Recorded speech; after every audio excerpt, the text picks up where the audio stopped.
మంత్రవిద్య యొక్క మరింత చీకటి ఛాయ ప్రయాణికుడు. కెల్ చాలా విచిత్రమైన కోటు ధరించాడు. దానికి సాంప్రదాయబద్ధంగా ఉండే ఒక వైపుగాని, ఊహించని విధంగా ఉండే రెండు వైపులా గానీ లేవు, కానీ అనేక వైపులా ఉన్నాయి. ఇది వాస్తవానికి అసాధ్యం. లండన్లోని ఒక వీధి నుండి మరొక వీధిలోకి అడుగుపెట్టినప్పుడల్లా అతను చేసే మొదటి పని, తనకు కావలసిన వైపు దొరికే వరకు కోటును విప్పి, ఒకటి లేదా రెండుసార్లు, లేదా మూడుసార్లు కూడా బయటకు, లోపలికి తిప్పడం. వాటన్నిటికీ ఫ్యాషన్గా ఉండేవి కావు, కానీ ప్రతిదానికీ ఒక ప్రయోజనం ఉండేది. కొన్ని ఇతర వాటితో కలిసిపోయేవి, మరికొన్ని ప్రత్యేకంగా కనిపించేవి, ఇంకొకటి ఎలాంటి ప్రయోజనం లేకపోయినా అతనికి చాలా ఇష్టమైనది. కాబట్టి కెల్ రాజభవనం గోడ గుండా లోపలి గదిలోకి వెళ్ళినప్పుడు అతను తనను తాను నిలబెట్టుకోవడానికి ఒక క్షణం తీసుకున్నాడు. ప్రపంచాల మధ్య ప్రయాణించడం అతనిని బాగా కదిలించింది. ఆ తర్వాత తన ఎర్రటి, పొడవాటి కాలరున్న కోటును విప్పి, దానిని బయటకు తిప్పాడు. కుడి నుండి ఎడమకు తిప్పి, అది ఒక సాధారణ నల్ల జాకెట్గా మారింది. అయితే అది వెండి దారంతో చక్కగా అల్లిన, వెండి బటన్ల రెండు మెరిసే వరుసలతో అలంకరించబడిన ఒక సాధారణ నల్ల జాకెట్. అతను మరింత నిరాడంబరమైన రంగులను ఎంచుకున్నంత మాత్రాన అతను విదేశాలలో ఉన్నప్పుడు స్థానిక రాజులను కించపరచకూడదని, అలాగే దృష్టిని ఆకర్షించకూడదని కోరుకుంటూ, అంటే అతను తన శైలిని త్యాగం చేయాల్సిందేనని కాదు. ఓ రాజులారా అని కెల్ కోటు బటన్లు పెట్టుకుంటూ అనుకున్నాడు. అతను రైల్లాగా ఆలోచించడం మొదలు పెడుతున్నాడు. తన వెనుక గోడపై తాను వెళ్ళినప్పుడు ఏర్పడిన నీడలాంటి గుర్తును అతను అప్పుడప్పుడే గమనించగలిగాడు. ఇసుకలో అడుగుజాడలా అది అప్పటికే మాసిపోతోంది. అతను ఈ వైపు నుండి తలుపుకు గుర్తు పెట్టడానికి ఎప్పుడూ శ్రమ తీసుకోలేదు, ఎందుకంటే అతను ఈ దారిలో ఎప్పుడూ వెనక్కి వెళ్ళేవాడు కాదు. ప్రపంచాల మధ్య ప్రయాణించేటప్పుడు కెల్ ఒక ప్రపంచంలోని ఒక ప్రదేశం నుండి మరొక ప్రపంచంలోని అచ్చం అదే ప్రదేశానికి మాత్రమే వెళ్ళగలడు అనే వాస్తవాన్ని పరిగణనలోకి తీసుకుంటే, విండ్సర్ లండన్ నుండి భయంకరంగా అసౌకర్యమైన దూరంలో ఉంది. ఇది ఒక సమస్య, ఎందుకంటే రెడ్ లండన్ నుండి ఒక రోజు ప్రయాణ దూరంలో విండ్సర్ కోట లేదు. నిజానికి కెల్ అప్పుడే డిసాన్ అనే పట్టణంలోని ఒక ధనవంతుడి పెరట్లోని రాతి గోడ గుండా లోపలికి వచ్చాడు. మొత్తానికి డిసాన్ చాలా ఆహ్లాదకరమైన ప్రదేశం. విండ్సర్ అలా కాదు. నిస్సందేహంగా అది ఆకట్టుకునేది, కాని ఆహ్లాదకరమైనది కాదు. గోడకు ఆనుకుని ఒక మార్బుల్ కౌంటర్ ఉండేది, మరియు దానిపై ఎల్లప్పుడూ లాగే అతని కోసం ఒక నీటి కుండీ సిద్ధంగా ఉంది. అతను తన రక్తసిక్తమైన చేతిని, ప్రయాణానికి ఉపయోగించిన వెండి కిరీటాన్ని కూడా కడిగాడు. ఆపై అది వేలాడదీసిన తాడును తలపైనుండి తీసి, ఆ నాణెంను తన కాలర్ కిందకు జాపిపెట్టాడు. ఆవలి హాలులో అతనికి పాదాల శబ్దం, సేవకులు మరియు కాపలాదారుల గుసగుసలు వినిపించాయి. వారిని తప్పించుకోవడానికే అతను ఈ అంతరాలయాన్ని ఎంచుకున్నాడు. యువరాజుకు ఎంత తక్కువగా పట్టింపు ఉందో అతనికి బాగా తెలుసు. రిజెంట్కు తాను ఇక్కడ ఉండటం అస్సలు ఇష్టం ఉండదని, మరియు కెల్ కోరుకోని చివరి విషయం ఒక ప్రేక్షకుల గుంపు. ఆ చెవులు, కళ్ళు, నోళ్లు తన పర్యటన వివరాలను తిరిగి సింహాసనానికి చేరవేస్తాయి. కౌంటర్ మరియు సింక్ పైన బంగారు పూత పూసిన ఫ్రేమ్లో ఒక అద్దం వేలాడుతోంది, మరియు కెల్ తన ప్రతిబింబాన్ని త్వరగా చూసుకున్నాడు. తన ఎరుపు గోధుమ రంగు జుట్టు, ముందుకు దువ్వుకున్న ఒక కన్ను, మరియు అతను దాన్ని సరిచేసుకోలేదు. అయినప్పటికీ తన కోటు భుజాలను సరిచేసుకోవడానికి ఒక క్షణం తీసుకున్నాడు. తన ఆతిథ్యదారుడిని కలవడానికి ఒక ద్వారాల గుండా వెళ్లే ముందు గది ఉక్కిరిబిక్కిరి చేసేంత వేడిగా ఉంది. అక్టోబర్ నెలలో అందమైన రోజులా అనిపిస్తున్నా పటికి కిటికీలకు తాళం వేసి ఉంది, మరియు పొయ్యిలో మంట భరించలేనంత తీవ్రంగా రగులుతోంది. జార్జ్ 3 దాని పక్కన కూర్చుని ఉన్నాడు. అతని వాడిపోయిన శరీరాన్ని దాచిపెట్టేలా ఒక పైవస్త్రం, అతని మోకాళ్ల ముందు తాగని టీ ట్రే ఉన్నాయి. కెల్ లోపలికి వచ్చినప్పుడు రాజు తన కుర్చీ అంచులను గట్టిగా పట్టుకున్నాడు. ఎవరు అక్కడ? అతను వెనక్కి తిరగకుండా అరిచాడు. దొంగలా? దెయ్యాలా? మహారాజా, దెయ్యాలు సమాధానం ఇస్తాయని నేను నమ్మను అని కెల్ తనను తాను పరిచయం చేసుకుంటూ అన్నాడు. ఆ అనారోగ్యంతో ఉన్న రాజు ముఖంపై ఒక చిరిగిపోయిన నవ్వు మెరిసింది. మాస్టర్ కెల్, అతను అన్నాడు. నన్ను ఎంతసేపు వేచి ఉంచావు? నెల కంటే ఎక్కువ కాదు. అతను ముందుకు అడుగు వేస్తూ అన్నాడు. రాజు జార్జ్ తన గుడ్డికళ్ళు ముక్కుచూపుడు చూశాడు. ఇంకా ఎక్కువ కాలం అయిందని నాకు ఖచ్చితంగా తెలుసు. నేను మాట ఇస్తున్నాను, అంతకాలం కాలేదు. బహుశా నీకు కాకపోవచ్చు అన్నాడు రాజు. కాని పిచ్చివాళ్లకి, గుడ్డివాళ్లకి సమయం ఒకేలా ఉండదు. కెల్ నవ్వాడు. ఈ రోజు రాజు మంచి ఉత్సాహంగా ఉన్నాడు. ఎప్పుడూ ఇలా ఉండదు. తన మహారాజు ఏ స్థితిలో ఉంటారో అతనికి ఎప్పుడూ ఖచ్చితంగా తెలిసేది కాదు. బహుశా అది ఒక నెల కంటే ఎక్కువగా అనిపించి ఉండవచ్చు, ఎందుకంటే కెల్ చివరిసారిగా వచ్చినప్పుడు రాజు తన మానసిక స్థితిలో ఉన్నాడు మరియు కెల్ తన సందేశాన్ని అందించడానికి సరిపడా తన క్షీణిస్తున్న నరాలను అణచుకోలేకపోయాడు. ఆ కానీ సంవత్సరం అదే కదా, అదే ఏ సంవత్సరం? కెల్ కనుబొమ్మలు ముడిపడ్డాయి. 18, 19 అతను అన్నాడు. రాజు ముఖం మీదుగా ఒక మేఘం జారిపోయింది. జార్జ్ ముఖం మీద ఒక కారుణ్యం లేని భావం మెరిసింది. ఆపై అతను కేవలం తల అడ్డంగా ఊపి, సమయం అన్నాడు. అన్నీ ఆ ఒక్క పదం వల్లే జరిగాయన్నట్లుగా. కూర్చోండి, కూర్చోండి అతను గది వైపు సైగ చేస్తూ అన్నాడు. ఇక్కడ ఎక్కడో మరో కుర్చీ ఉండాలి. అక్కడ మరొక కుర్చీ లేదు. ఆ గది దిగ్భ్రాంతికరంగా ఖాళీగా ఉంది మరియు హాలులోని తలుపులు లోపలి నుండి కాకుండా బయటి నుండి తాళం వేయబడతాయని, తీయబడతాయని కెల్కు ఖచ్చితంగా తెలుసు. రాజు ముడిపడిన తన చేతిని చాపాడు. అతను తనకు తానుగా హాని చేసుకోకుండా ఉండటానికి వాళ్ళు అతని ఉంగరాలను తీసివేశారు మరియు అతని గోళ్లను పూర్తిగా కత్తిరించారు. నా లేఖ అతను అన్నాడు.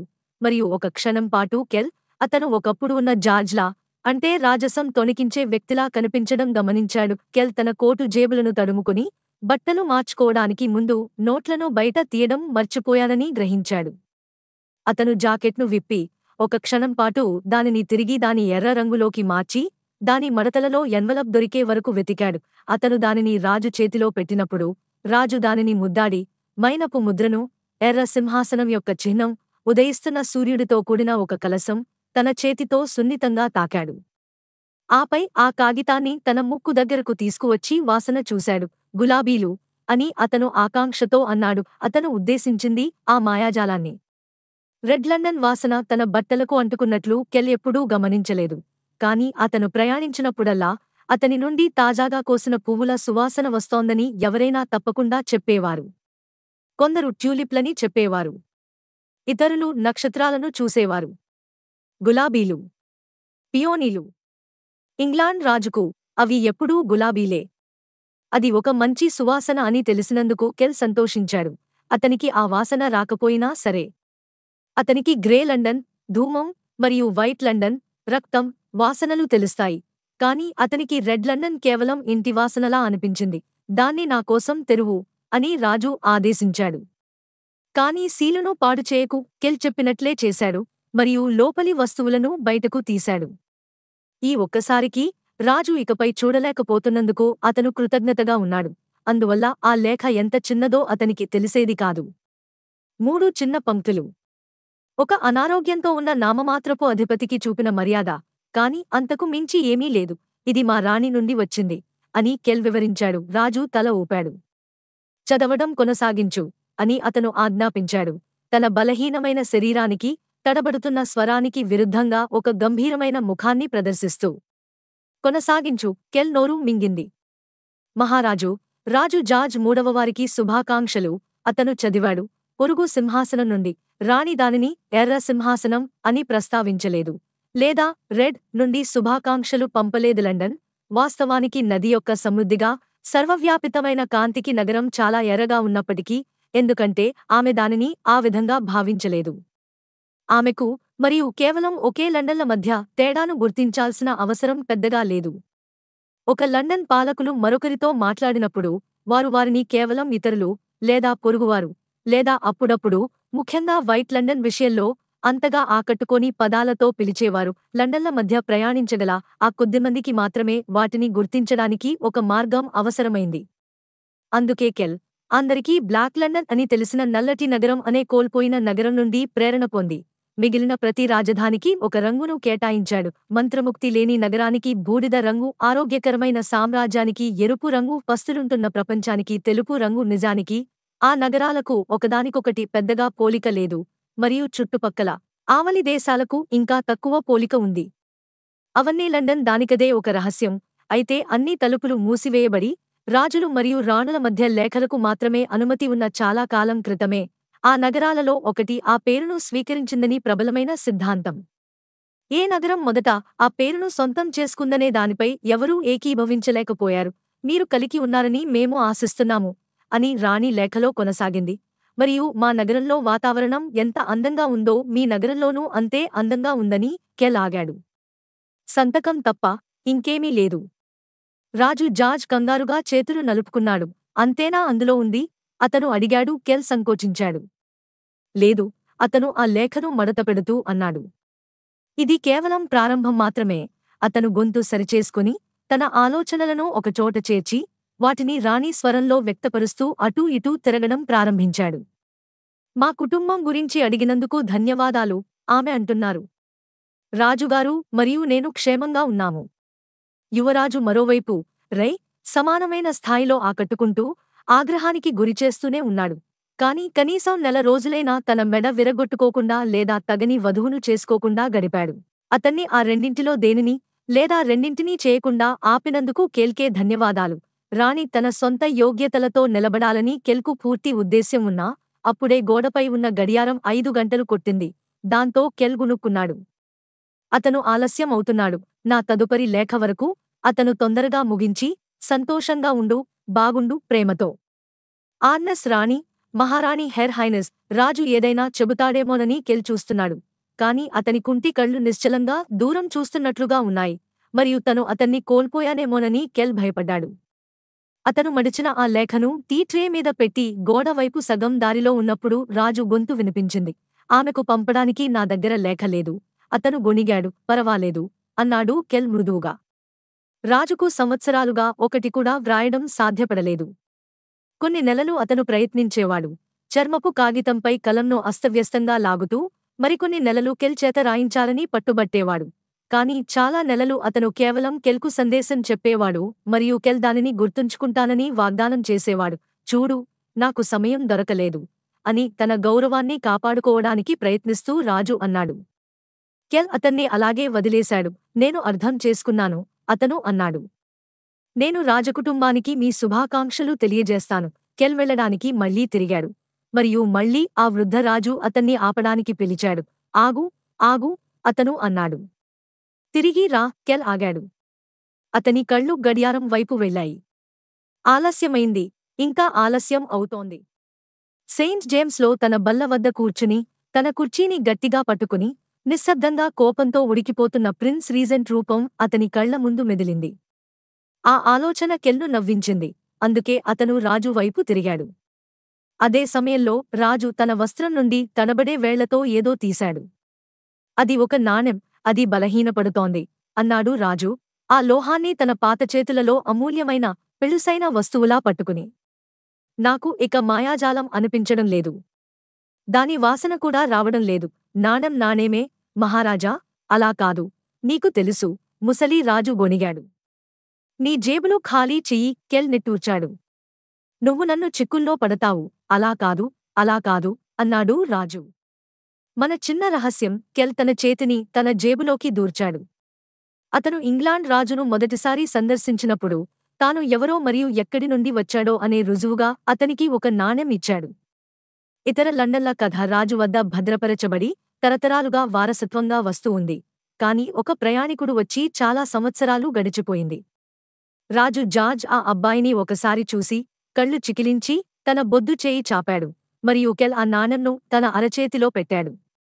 అది ఒక సాధారణ నాణెం, బూడిద రంగు షిల్లింగ్ లాగా, కాని దానిపై ఒక రాజ ముఖం బదులుగా ఒక ఎర్ర నక్షత్రం ముద్ర వేయబడింది. రాజు ఆ నాణెంపై తన పిడికిలి బిగించి, దాని సువాసనను పీల్చుతూ దాన్ని తన ముక్కు దగ్గరకు తీసుకువచ్చాడు. ఆపై అతను నవ్వి, ఆ నాణెంను తన కోటులో పెట్టుకుని కెల్ను లోపలికి ఆహ్వానించేవాడు. ఆ రోజు నుండి కెల్ వచ్చిన ప్రతిసారీ ఆ నాణెం మీద మంత్రం పోయిందని రాజు గట్టిగా చెప్పేవాడు, మరియు దానిని కొత్తగా, జేబుకు వెచ్చగా ఉండే మరొక నాణెంతో మార్చమని అతన్ని బలవంతం చేసేవాడు. ప్రతిసారి కెల్ అది నిషేధించబడిందని చెబుతుంటే, నిజానికి స్పష్టంగా అలాగే ఉంది. ప్రతిసారీ రాజు అది వారిద్దరి మధ్య ఒక చిన్న రహస్యంగా ఉంటుందని పట్టుబట్టేవాడు, మరియు కెల్ నిట్టూర్చి తన కోటు నుండి ఒక కొత్త లోహపు ముక్కను తీసుకువచ్చేవాడు. ఇప్పుడు అతను రాజు అరచేతిలో ఉన్న పాత కాగితాన్ని తీసి, దాని స్థానంలో ఒక కొత్తదాన్ని పెట్టి, జార్జ్ ముడతలు పడిన వేళ్లను దానిపై నెమ్మదిగా మడిచాడు. అవును, అవును, అని అనారోగ్యంతో ఉన్న రాజు తన అరచేతిలోని నాణెం వైపు ముద్దుగా అన్నాడు. జాగ్రత్త, వెళ్లడానికి తిరుగుతూ కెల్ నాడు. అవును, అవును, అన్నాడు రాజు. అతని దృష్టి మసకబారి, అతను ఈ లోకంలోనూ, తన అతిథి విషయంలోనూ లేకుండా పోయేంతవరకు గది మూలలో కర్టెన్లు ముడుచుకున్నాయి, మరియు కెల్ ఆ బరువైన గుడ్డను పక్కకు తొలగించగా, నమూనాలున్న వాల్పేపర్పై ఒక గుర్తు కనిపించింది. ఒక నెల క్రితం రక్తంతో గీసిన, ఒక గీతతో విభజించబడిన ఒక సాధారణ వృత్తం. మరో రాజమహల్లోని మరో గదిలోని మరో గోడపై అదే గుర్తు ఉంది. అవి ఒకే తలుపుకు ఇరువైపులా ఉన్న తాడులాంటివి. కెల్ రక్తం టోకెన్తో కలిసినప్పుడు అది అతనికి ప్రపంచాల మధ్య ప్రయాణించడానికి అనుమతించింది. అతను ఒక ప్రదేశాన్ని నిర్దేశించాల్సిన అవసరం లేదు, ఎందుకంటే అతను ఎక్కడుంటే అక్కడికే వెళ్ళేవాడు. కాని ఒక ప్రపంచంలో తలుపును సృష్టించాలంటే రెండు వైపులా ఖచ్చితంగా ఒకే చిహ్నంతో గుర్తించబడి ఉండాలి. దగ్గరగా ఉండటం సరిపోదు. కెలా విషయాన్ని కష్టపడి తెలుసుకున్నాడు. గోడపై ఉన్న గుర్తు అతని చివరి సందర్శన నుండి ఇంకా స్పష్టంగానే ఉంది. అంచులు కొద్దిగా మాసిపోయినా అది పట్టింపు లేదు. దాన్ని మళ్లీ వేయాలి. అతను తన చొక్కా స్లీవ్ను పైకి మడిచి తన చంక లోపలి భాగానికి కట్టి ఉంచిన కత్తిని బయటకు తీశాడు. ఆ కత్తి చాలా అందమైనది. ఒక కళాఖండం, మొన నుండి పిడికిలి వరకు వెండితో తయారై కే మరియు అక్షరాలతో మోనోగ్రామ్ చేయబడింది. మరో జీవితం నుండి మిగిలిన ఏకైక జ్ఞాపిక అతనికి తెలియని జీవితం. లేదా కనీసం గుర్తులేని జీవితం. కెల్ ఆ కత్తిని తన చంకర వెనుక భాగానికి ఆనించాడు. తనను ఎంత దూరం తీసుకువచ్చిన ఆ ద్వారానికిగాను అతను ఈ రోజు ఇప్పటికే ఒక గీత గీశాడు. ఇప్పుడు అతను రెండవ గీత గీశాడు. అతని రక్తం గాఢమైన మాణిక్యపు ఎరుపు రంగులో ఉబుకుతూ పైకి వచ్చింది, మరియు అతను కత్తిని దాని పొదిలోకి తిరిగిపెట్టి తన వేళ్లను గాయంపై, ఆపై గోడపై తాకించి ఆ వృత్తాన్ని మరియు దాని గుండా వెళ్లే గీతను మళ్లీ గీశాడు. కెల్ తన చొక్కా చేతిని గాయం మీదకు దించాడు. ఇంటికి వెళ్ళాక ఆ గాయాలన్నింటికీ చికిత్స చేసుకోవచ్చు, మరియు గోడపై ఉన్న గుర్తుకు తన అరచేతిని చదునుగా నొక్కుతూ గొణుగుతున్న రాజు వైపు చివరిసారిగా ఒక చూపు విసిరాడు. అది మాయతో గుప్పుమంటున్నట్లు అనిపించింది. టాస్సెన్, అతను అన్నాడు. బదిలీ ఆ నమూనా కాగితం అతని స్పర్శకు కదిలి, మృదువుగా అయి, దారి ఇచ్చింది, మరియు కెల్ ముందుకు అడుగు వేసి దాని గుండా వెళ్ళాడు.